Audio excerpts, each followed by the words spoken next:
നമസ്കാരം, ഞാൻ ഡോക്ടർ ഭാഗ്യ, Q1B health കെയറിലെ Ayurveda ഡോക്ടറാണ്. ഇപ്പം മഞ്ഞുകാലമൊക്കെ തുടങ്ങാനായതുകൊണ്ട് തന്നെ വളരെ കോമൺ ആയിട്ട് ആളുകൾ പറയുന്ന ബുദ്ധിമുട്ടുകളിൽ ഒന്നാണ് ഈ കോൾഡ്, അതുപോലെ തന്നെ കണ്ടിന്യൂസ് ആയിട്ട് വരുന്ന ഈ കഫൊക്കെ. ചില ആളുകൾക്ക് അലർജീൻ്റെ ഭാഗമായിട്ടായിരിക്കാം ഇങ്ങനെയുള്ള പ്രശ്നങ്ങളൊക്കെ ഉണ്ടാവുന്നത്. അപ്പം ഇങ്ങനെയുള്ള ബുദ്ധിമുട്ടുകൾ വരാനുള്ള കുറച്ച് കാരണങ്ങളുണ്ട്. ഇപ്പം പണ്ടൊക്കെ നിങ്ങളൊന്ന് ആലോചിച്ച് നോക്കൂ, പണ്ടുള്ള ആളുകൾക്കാണെങ്കിലും അലർജിയൊക്കെ വരുന്നത് വളരെ കോമൺ ആണ്. അവർക്ക് എപ്പോഴെങ്കിലും ഒരു തുമ്മലോ അല്ലെങ്കിൽ കഫക്കെട്ടൊക്കെ വന്നാൽ അത് അങ്ങനെ അങ്ങ് പോകും. പക്ഷെ ഇന്നുള്ള ആളുകൾക്ക് അലർജി വന്നു തുടങ്ങിയാൽ തന്നെ അതിങ്ങനെ വർഷങ്ങളോളം നീണ്ടു നിൽക്കുകയാണ്. അവർക്ക് അതിനൊരു കാരണം മനസ്സിലാവുന്നില്ല. അവർ ഒരുപാട് കാര്യങ്ങൾ ട്രൈ ചെയ്തു, ഒരുപാട് മെഡിസിൻസ് എടുത്തു, പക്ഷെ അവർക്കൊന്നും യാതൊരു രീതിയിലുള്ള മാറ്റങ്ങളൊന്നും വരുന്നില്ല. അപ്പം അലർജി എന്ന് പറയുന്നത് നമ്മൾ ഇടപഴകുന്ന ആ ഒരു സിറ്റുവേഷനായിട്ട് ഇത് ഒരുപാട് ഡിപ്പെൻഡ് ആണ്. അതിപ്പോൾ നിങ്ങൾ കഴിക്കുന്ന ഭക്ഷണമാണെങ്കിലും, നിങ്ങൾ ഇരിക്കുന്ന റൂമിനെയാണെങ്കിലും, നിങ്ങൾ കിടക്കുന്ന ബെഡിനാണെങ്കിലും എല്ലാം തന്നെ ഇത് ഡിപ്പെൻഡ് ചെയ്തിരിക്കുന്നുണ്ട്. കാരണം ഇതിലെല്ലാം തന്നെ എന്തെങ്കിലും ഒരു രീതിയിലുള്ള വ്യതിയാനങ്ങളോ അല്ലെങ്കിൽ എന്തെങ്കിലും മാറ്റങ്ങളോ ഒക്കെ വരുന്ന സമയത്ത് അലർജി വരുന്ന ആളുകളുണ്ട്. ചില ആളുകൾ പറയാറുണ്ട്, ഞാനൊന്ന് വീട് മാറി താമസിച്ചപ്പം അല്ലെങ്കിൽ ഞാൻ വേറൊരു വീട്ടിൽ ഫംഗ്ഷൻ്റെ ഭാഗമായിട്ട് അവിടെ പോയപ്പോൾ എനിക്ക് നല്ല രീതിയിൽ അലർജി വന്നു, എനിക്ക് അവിടെ കിടക്കാൻ പറ്റിയില്ല, നല്ല ബുദ്ധിമുട്ട് വന്നു എന്നൊക്കെ നമ്മൾ പറയുന്നത് കേൾക്കാറുണ്ട്. അപ്പം അലർജി എന്ന് പറയുന്നത് ഞാൻ നേരത്തെ പറഞ്ഞ പോലെ തന്നെ പല രീതിയിൽ വരാം. സ്കിൻ അലർജി ആയിട്ട് വരുന്ന ആളുകളുണ്ട്. അതുപോലെ തന്നെ ഇങ്ങനെ ചുമ വരുന്നു, ജലദോഷം വരുന്നു, മൂക്കൊലിക്കുന്നു, കണ്ണിൽ നിന്ന് വെള്ളം വരുന്നു, ചൊറിയുന്നു, മൂക്ക്, ചെവി, തൊണ്ടയിൽ നിന്ന് ചൊറിച്ചിൽ വരുന്നു. ഇങ്ങനെയുള്ള ബുദ്ധിമുട്ടൊക്കെ നമുക്ക് അലർജീൻ്റെ ഭാഗമാണ്. അതുപോലെ തന്നെ അലർജി വരുന്ന മറ്റൊരു ഇതാണ് എന്ത്, സ്കിൻ അലർജി. സ്കിന്നിൽ വരുന്ന ചൊറിച്ചിലും കാര്യങ്ങളും എല്ലാം തന്നെ ഒരു രീതിയിലുള്ള അലർജിയാണ്. ഈ ആർട്ടിക് ഏരിയൊക്കെ നിങ്ങൾ കേട്ടിട്ടുണ്ടാവും. പെട്ടെന്ന് ശക്തമായിട്ട് കാറ്റടിക്കുകയോ അല്ലെങ്കിൽ വെയിൽ കൊള്ളുന്ന സമയത്ത് പെട്ടെന്ന് സ്കിന്നിൽ ഇറപ്ഷൻസ് ഒക്കെ കണ്ടുവരുന്നതൊക്കെ അലർജീൻ്റെ ഭാഗമാണ്. അതുപോലെ തന്നെ നിങ്ങൾ കേട്ടിട്ടുണ്ടാവും ഫുഡ് അലർജി കാരണം വയറുവേദന, ഛർദി, ചില ഭക്ഷണങ്ങൾ ചില ആളുകൾക്ക് പിടിക്കാറില്ല. അപ്പം ഇതെല്ലാം തന്നെ എന്താണ്, അലർജിയാണ്. അപ്പോൾ ചില ആളുകളൊക്കെ ഇപ്പം നിങ്ങളിപ്പം അലർജി ഇങ്ങനെ കാലാകാലമൊക്കെ നിൽക്കുന്ന സമയത്ത് ഒരു മെഡിക്കേഷനിൽ തന്നെ മാറ്റം വരുത്താൻ വേണ്ടിയിട്ടോ അങ്ങനെ ചേഞ്ചസ് വരുത്താൻ വേണ്ടിയിട്ട് ഡോക്ടേഴ്സ് ചിലപ്പോൾ IgE ടെസ്റ്റൊക്കെ നിങ്ങളോട് ചെയ്യാൻ പറഞ്ഞിട്ടുണ്ടായിരിക്കാം. അപ്പോൾ ഇങ്ങനെയുള്ള ടെസ്റ്റിൻ്റെ അകത്ത് ചിലപ്പോൾ നല്ല രീതിയിൽ വേരിയേഷൻസ് കാണാം. എന്നാൽ ചെറിയൊരു രീതിയിൽ വേരിയേഷൻസ് ഉള്ളൂ, പക്ഷേ നല്ല രീതിയിൽ ബോഡിയിൽ സിംറ്റംസ് കാണിക്കുന്ന ആളുകളുണ്ട്. എന്നാൽ ചില ആളുകളുടെ IgE ഒരു എബോവ് 1000 ഒക്കെ ആയിരിക്കും, 1000ൻ്റെ മുകളിലാണ്. പക്ഷെ അവരുടെ ബോഡിയിൽ വലിയ രീതിയിലുള്ള സിംറ്റംസ്, അവർക്ക് ഇങ്ങനെ തുമ്മലോ അലർജിയോ അങ്ങനെയുള്ള പ്രശ്നങ്ങളൊന്നും കാണിക്കുന്നില്ല. പക്ഷെ അവർക്ക് ചിലപ്പോൾ മറ്റെന്തെങ്കിലും ഒരു അസുഖം വന്നു കഴിഞ്ഞാൽ അത് നമ്മുടെ ശരീരത്തിൽ നിന്ന് പോവാൻ ടൈം എടുക്കുന്നുണ്ടാവും. അല്ലെങ്കിൽ ഒരു സ്കിൻ കംപ്ലയിൻറ്റ് വന്നു കഴിഞ്ഞാൽ അവർക്കത് പോവാൻ ടൈം എടുക്കുന്നു. ഇതെല്ലാം സൂചിപ്പിക്കുന്നത് ചിലപ്പോൾ അവരുടെ രക്തത്തിൽ ഈ IgE കൂടുതലായിട്ട് കണ്ടുവരുന്നതുകൊണ്ടാണ്. ഇപ്പം സോറിയാസിസ്, എക്സിമയൊക്കെ നിങ്ങൾ കേട്ടിട്ടില്ലേ? ഇതെല്ലാം തന്നെ സ്കിൻ കണ്ടീഷനാണ്. ഇങ്ങനെയുള്ള ആളുകളിലൊക്കെ IgE നല്ല രീതിയിൽ കൂടുതലായിരിക്കാം. അപ്പം ഇത് IgE എന്ന് പറയുന്നത് ചിലപ്പോൾ ഡോക്ടർ പറയുന്ന സമയത്തായിരിക്കും നമ്മൾ ബ്ലഡ് ടെസ്റ്റ് ചെയ്തിട്ട് അത് മനസ്സിലാക്കുന്നുണ്ടാവുക. അല്ലെങ്കിൽ ഈ ഇസിനോഫിൽ എന്ന് പറഞ്ഞൊരു കൗണ്ട് ഉണ്ട് രക്തത്തിൽ. അപ്പം ഇതാണെങ്കിലും ചില ആളുകളിൽ കൂടുതലായിട്ട് നിൽക്കുന്നുണ്ട്. അപ്പം എന്തോ ഒരു അലർജി അവർക്കുണ്ട്. അപ്പം നമ്മളത് എന്താണെന്ന് ആദ്യം മനസ്സിലാക്കണം. ഇപ്പം ഞാൻ നേരത്തെ പറഞ്ഞ പോലെ തന്നെ ചില ആളുകൾക്ക് പാരമ്പര്യമായിട്ട് ഈ അലർജി അസുഖം കണ്ടുവരാറുണ്ട്. ഫാദറിനോ മദറിനോ ആർക്കെങ്കിലും ഉണ്ടെങ്കിൽ ചിലപ്പോൾ അത് കുട്ടികളിൽ കണ്ടുവരാറുണ്ട്.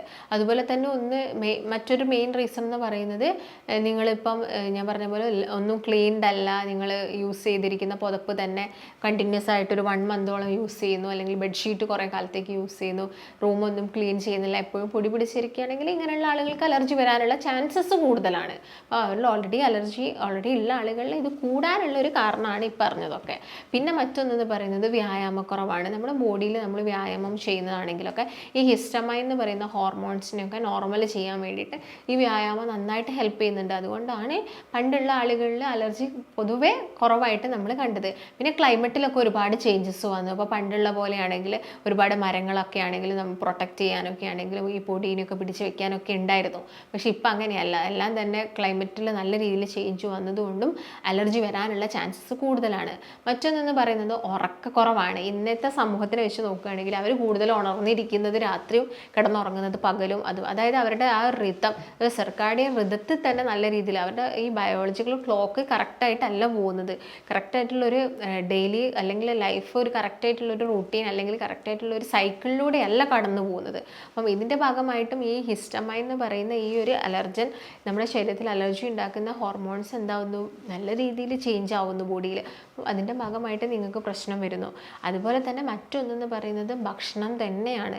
ഭക്ഷണം നല്ല രീതിയിൽ അലർജി ഉണ്ടാക്കും. അത് ഫുഡ് അലർജി, അതായത് ഫുഡ് ഇൻഫെക്ഷൻ മാത്രമല്ല, നമുക്ക് വരുന്ന ഈ സ്നീസിങ്, കോൾഡ്, അതായത് തുമ്മൽ, ചുമ, ഇതെല്ലാം ഇതെല്ലാം തന്നെ ഉണ്ടാക്കുന്നതിന് മെയിൻ ഒരു റീസൺ ഫുഡും കൂടി ഉണ്ട്.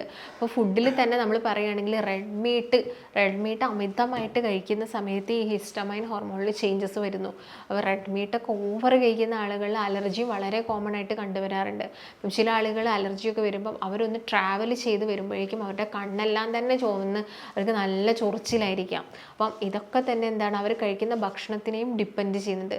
അതുപോലെ തന്നെ ഫെർമെൻറ്റഡ് ആയിട്ടുള്ള ഇപ്പോൾ അലർജി വരുന്ന സമയത്ത് ഗട്ട് ഹെൽത്ത് ശരിയാവണം എന്ന് പറയാറുണ്ട്. പക്ഷേ നിങ്ങൾ ഫെർമെൻറ്റ് ചെയ്യുന്ന ഭക്ഷണം ഇപ്പോൾ ഈസ്റ്റ് ഇട്ടിട്ട് ഫെർമെൻറ്റ് ചെയ്യുന്നുണ്ട് ഫുഡുകളുണ്ട്. അപ്പോൾ ഈ ഈസ്റ്റ് എന്ന് പറയുന്നത് നമ്മുടെ ശരീരത്തിന് അത്ര നല്ലതല്ല. അപ്പം അങ്ങനെയുള്ള ഫുഡുകൾ നിങ്ങൾ അമിതമായിട്ട് കഴിക്കുക. ഈ ബേക്കറി ഐറ്റംസ് നിങ്ങൾ കൂടുതലായിട്ട് കഴിക്കുക. അപ്പോൾ നമ്മൾ കൂടുതലായിട്ടും നമുക്കറിയാം ബേക്കറി ഐറ്റംസ് ഉണ്ടാക്കിയിരിക്കുന്നത് ഈ കോൺ സിറപ്സ് കൊണ്ടാണ്. ഹൈ ഫ്രക്ടോസ് കോൺ സിറപ്സ് കൊണ്ടാണ് ബേക്കറി ഐറ്റംസ് ഉണ്ടാക്കിയിരിക്കുന്നത്. അപ്പം ഇതൊക്കെ തന്നെയാണെങ്കിലും നമ്മുടെ ഇമ്മ്യൂൺ സിസ്റ്റത്തിൽ ചേഞ്ചസ് വരുത്തുന്നവയാണ്. അപ്പം അതുകൊണ്ട് എന്ത് ചെയ്യണം, നിങ്ങൾ ഇങ്ങനെയുള്ള ഈസ്റ്റ് ഇട്ടതും ബേക്കറി ഐറ്റംസും പഞ്ചസാര കൂടുതലായിട്ടുള്ളതൊക്കെ എന്ത് ചെയ്യുക, കുറയ്ക്കുക. ചില ആളുകൾക്ക് വിറ്റാമിൻ സി ഫ്രൂട്ട്സുകൾ കഴിച്ചാൽ, ഓറഞ്ച്, അതുപോലെ തന്നെ ഓറഞ്ചിൻ്റെ സെയിം വിഭാഗത്തിൽപ്പെടുന്ന മുസമ്പിയൊക്കെ നമ്മൾ കണ്ടിന്യൂസ് ആയിട്ട് കഴിച്ചു കഴിഞ്ഞാൽ ചില ആളുകൾക്ക് അലർജി പറയാറുണ്ട്. ഇതും നമ്മുടെ ശരീരത്തിൽ ഹോർമോണിൻ്റെ ചേഞ്ചസ് ഉണ്ടാക്കുന്നുണ്ട്. അപ്പം അങ്ങനെയുള്ള കാര്യങ്ങളൊക്കെ ഉള്ള ആളുകളാണെങ്കിൽ ഈ പറയുന്നതൊക്കെ മാക്സിമം ഒന്ന് കുറച്ചുകൊണ്ട് വരിക. പിന്നെ നന്നായിട്ട് വെള്ളം കുടിക്കണം. നമ്മൾ വെള്ളം കുടിക്കാൻ പറയുന്നത്, നമ്മൾ നല്ല രീതിയിൽ വെള്ളം കുടിക്കുന്ന സമയത്ത് ബോഡിയിൽ ഉണ്ടാവും ഈ ഡീഹൈഡ്രേഷനൊക്കെ നമുക്ക് കുറച്ചെടുക്കാൻ വേണ്ടിയിട്ട് സാധിക്കും. അതിൻ്റെ ഭാഗമായിട്ട് ഈ ഇടയ്ക്കിടയ്ക്ക് വരുന്ന അലർജി ഉണ്ടാക്കുന്ന ഹിസ്റ്റമിൻ ഹോർമോൺസിനൊക്കെ നമുക്ക് നോർമൽ ചെയ്യാൻ വേണ്ടിയിട്ട് സാധിക്കും. അപ്പം ഇതെല്ലാം തന്നെ നിങ്ങൾ പ്രത്യേകം ശ്രദ്ധിക്കണം. അപ്പം എപ്പോഴും അലർജി വരുന്ന ആളുകളാണെങ്കിൽ നിങ്ങൾ ഇരിക്കുന്ന റൂമാണെങ്കിൽ എപ്പോഴും ക്ലീൻഡ്, അത് ഡസ്റ്റ് ഫ്രീ ആയിരിക്കണം. നിങ്ങളിരിക്കുന്ന ഈവൻ ചെയർ, നമ്മൾ കൈവയ്ക്കുന്ന ടേബിൾ എല്ലാം തന്നെ അത് ഡസ്റ്റ് ഫ്രീ ആണോ എന്ന് ചെക്ക് ചെയ്യണം. പിന്നെ നമ്മുടെ ഇമ്മ്യൂൺ റിയാക്ഷനാണ്. നമ്മളിപ്പം പെട്ടെന്ന് നമ്മുടെ ബോഡിയിലോട്ടൊരു പൊടി നമ്മുടെ മൂക്കിൻ്റെ അടുത്തുകൂടിയൊക്കെ പോകുന്ന സമയത്ത് നമ്മുടെ ബോഡി അതിനെതിരെയുള്ളൊരു റിയാക്ഷൻ ഉണ്ടാക്കുന്നതാണ് ഈ തുമ്മലായിട്ട് പുറത്തോട്ട് വരുന്നത്. അപ്പോൾ നിങ്ങൾ എന്ത് ചെയ്യുക, മാക്സിമം നമ്മുടെ ബോഡീൻ്റെ ഇമ്മ്യൂണിറ്റി കൂട്ടുക എന്നുള്ള രീതിയിൽ ഫുഡുകളൊക്കെ കഴിക്കുക. അപ്പോൾ ഇമ്മ്യൂണിറ്റി കൂട്ടാൻ വേണ്ടിയിട്ട് ചില ആൾ പ്രോബയോട്ടിക്സ് കഴിക്കണം. പക്ഷേ പ്രോബയോട്ടിക്സ് ഇപ്പം തൈരും മോരും എടുക്കുന്ന സമയത്ത് ചില ആളുകൾക്ക് അലർജി ഉണ്ടാക്കാറുണ്ട്. ചില ആളുകൾ പറയാറുണ്ട് കഫക്കെട്ട് വരുന്നു എന്നുള്ളൊരു കാര്യമൊക്കെ. അപ്പോൾ നിങ്ങൾ എന്ത് ചെയ്യുക, അതിൻ്റെ സപ്ലിമെൻറ്റ്സ് കഴിക്കാൻ വേണ്ടിയിട്ട് നോക്കുക. സപ്ലിമെൻറ്റ്സ് ഒക്കെ നമ്മളൊരു ഡോക്ടറിൻ്റെ നിർദ്ദേശപ്രകാരം ഒരു കാലം വരെ കഴിക്കുന്നതുകൊണ്ടൊന്നും യാതൊരു കുഴപ്പമില്ല. പക്ഷെ അനാവശ്യമായിട്ടൊരു ഡോക്ടർ നിർദ്ദേശിക്കാതെ നിങ്ങൾക്ക് അതിൻ്റെ കുറവൊന്നും ഇല്ല, അല്ലെങ്കിൽ അങ്ങനെയൊക്കെ ആയിട്ട് നിങ്ങൾ ഈ സപ്ലിമെൻറ്റ്സ് വെറുതെ കഴിക്കുന്നത് നമ്മുടെ ശരീരത്തിന് പ്രശ്നമാണ്. അല്ലാത്ത പക്ഷം ഒരു ഡോക്ടറിൻ്റെ നിർദ്ദേശപ്രകാരം ഒരു പ്രോബയോട്ടിക് സപ്ലിമെൻ്റ് ഒന്നും എടുക്കുന്നതുകൊണ്ട് വലിയ പ്രശ്നങ്ങളൊന്നുമില്ല. അപ്പം അങ്ങനെയുള്ള സപ്ലിമെൻറ്റ്സ് നിങ്ങൾ കഴിക്കാൻ വേണ്ടി നോക്കുക. അതുപോലെ ഇപ്പോൾ ആയുർവേദത്തിലാണെങ്കിൽ നമുക്ക് ഒരുപാട് മെഡിക്കേഷൻസ് ഉണ്ട് അലർജി കുറച്ചുകൊണ്ട് വരാം. അപ്പോൾ അലർജി എന്ന് പറയുന്നത് ഒരിക്കലും നമുക്കൊരു 1 വീക്ക് മെഡിസിൻസ് എടുത്ത് കുറയ്ക്കാൻ പറ്റുന്ന ഒരു അസുഖമല്ല അലർജി എന്ന് പറയുന്നത്. നമ്മൾ പതുക്കെ നമ്മുടെ ഇമ്മ്യൂൺ സിസ്റ്റത്തിന് എന്ത് ചെയ്ത് ബൂസ്റ്റ് ചെയ്യുന്ന രീതിയിലുള്ള മെഡിക്കേഷൻസ് ഒക്കെ കൊടുത്ത് പതുക്കെ അതിനെ ഒന്ന് എന്ത് ചെയ്ത് കുറച്ചും കൂടി ഒന്ന് ഉഷാറാവാൻ വേണ്ടിയിട്ടുള്ള കാര്യങ്ങൾ നമ്മൾ ചെയ്യുകയാണ് ചെയ്യുക. അപ്പോൾ നമ്മൾ സ്റ്റേജ് വൈസ് ആയിട്ട് നമ്മൾ മെഡിക്കേഷൻസ് കൊടുത്തിട്ട് പേഷ്യൻറ്റിൻ്റെ ഇമ്മ്യൂൺ സിസ്റ്റത്തിനെ കുറച്ചും കൂടി എന്താക്കുന്നു, സ്ട്രോങ് ആക്കുന്നു. അപ്പോൾ അതിന് വേണ്ടിയിട്ട് നമ്മൾ എന്താണെങ്കിലും ഒരു നിശ്ചിത കാലം നമുക്കൊരു ടൈമിംഗ് ആവശ്യമാണ്. അതുപോലെ തന്നെ നമ്മൾ ഒരു സ്റ്റേജ് ഓക്കെ ആയി കഴിഞ്ഞാൽ പിന്നെ നമ്മൾ ഭക്ഷണം പറഞ്ഞു കൊടുക്കും.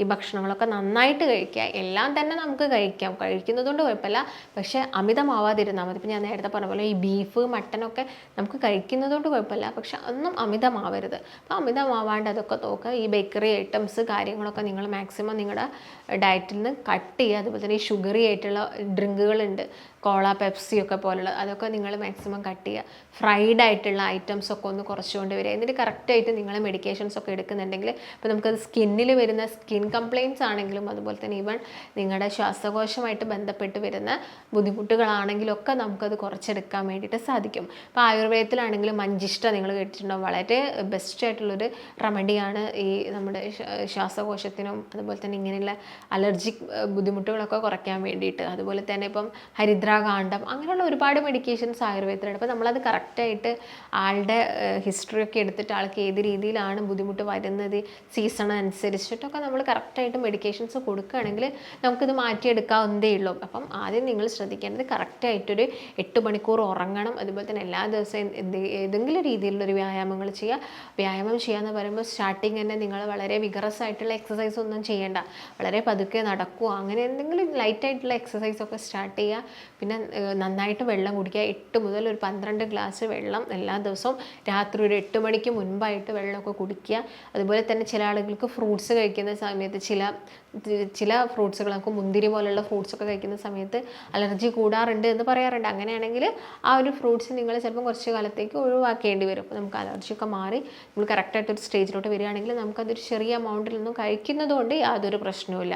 അപ്പം ഈ ഒരു രീതിയിൽ പറയുന്ന ഭക്ഷണങ്ങളും കാര്യങ്ങളും ഡെയിലി റൊട്ടീൻസിൽ വരുത്തേണ്ട ചേഞ്ചസുകളൊക്കെ നിങ്ങൾ ശ്രദ്ധിക്കുകയാണെങ്കിൽ നമുക്ക് IgE നോർമലാക്കി എടുക്കാം. ഒരു 100-150 റേഞ്ചിലോട്ടൊക്കെ നമുക്ക് കൊണ്ടുവരികയും ചെയ്യാം. അതുപോലെ തന്നെ നമുക്ക് ഈ ഇടയ്ക്കിടയ്ക്ക് വരുന്ന സ്നീസിങ് ബുദ്ധിമുട്ടുകളൊക്കെ നമുക്ക് ഒഴിവാക്കിയെടുക്കാൻ വേണ്ടിയിട്ട് സാധിക്കും. അപ്പോൾ ഇതിന് വേണ്ടിയിട്ട് നമുക്ക് ടിപ്പും കാര്യങ്ങളൊക്കെ ഫോളോ ചെയ്യാന്ന് പറയുന്ന സമയത്ത് നമ്മൾ ആദ്യം ഈ ഒരു സ്റ്റേജിനെ നോർമലാക്കി എടുത്തതിന് ശേഷം നമുക്ക് എന്തെങ്കിലും ടിപ്പും കാര്യങ്ങളൊക്കെ ഫോളോ ചെയ്യാം. അല്ലാതെ എപ്പോഴും നമ്മൾ തുമ്മൽ വരുന്ന സമയത്ത് എന്തെങ്കിലും ടിപ്പ് ചെയ്ത് താൽക്കാലികമായിട്ട് പോയി പിന്നെ വീണ്ടും നിങ്ങളൊരു പൊടിയായിട്ട് ബന്ധപ്പെട്ടോ അല്ലെങ്കിൽ നിങ്ങൾക്ക് പെട്ടെന്ന് തണുപ്പ് കാലം വരുന്ന സമയത്ത് വീണ്ടും നിങ്ങളത് ഫോളോ ചെയ്യുന്നതിൽ പകരം നിങ്ങളുടെ ഇമ്മ്യൂൺ സിസ്റ്റത്തിനെ കുറച്ചും കൂടി ഒന്ന് ബൂസ്റ്റ് ആക്കുക. ഇത് എല്ലാ കാര്യങ്ങളും പ്രത്യേകം ശ്രദ്ധിക്കുകയാണെങ്കിൽ നമുക്കിത് റിവേഴ്സ് ചെയ്ത് നോർമലാക്കി എടുക്കാൻ വേണ്ടിയിട്ട് സാധിക്കുന്നതാണ്. അപ്പോൾ നിങ്ങൾക്ക് എന്തെങ്കിലും ഡൗട്ട് വരുന്നുണ്ടെങ്കിലോ അല്ലെങ്കിൽ നിങ്ങൾക്ക് ഇതിന് വേണ്ടിയിട്ട് കൺസൾട്ടേഷൻ ആവശ്യമുണ്ടെങ്കിലോ ഒക്കെ താഴെ കാണുന്ന നമ്പറിൽ ബന്ധപ്പെടുക. നമുക്ക് മറ്റൊരു നല്ല ഹെൽത്ത് ടോപ്പിക്കുമായിട്ട് വീണ്ടും കാണാം. നന്ദി.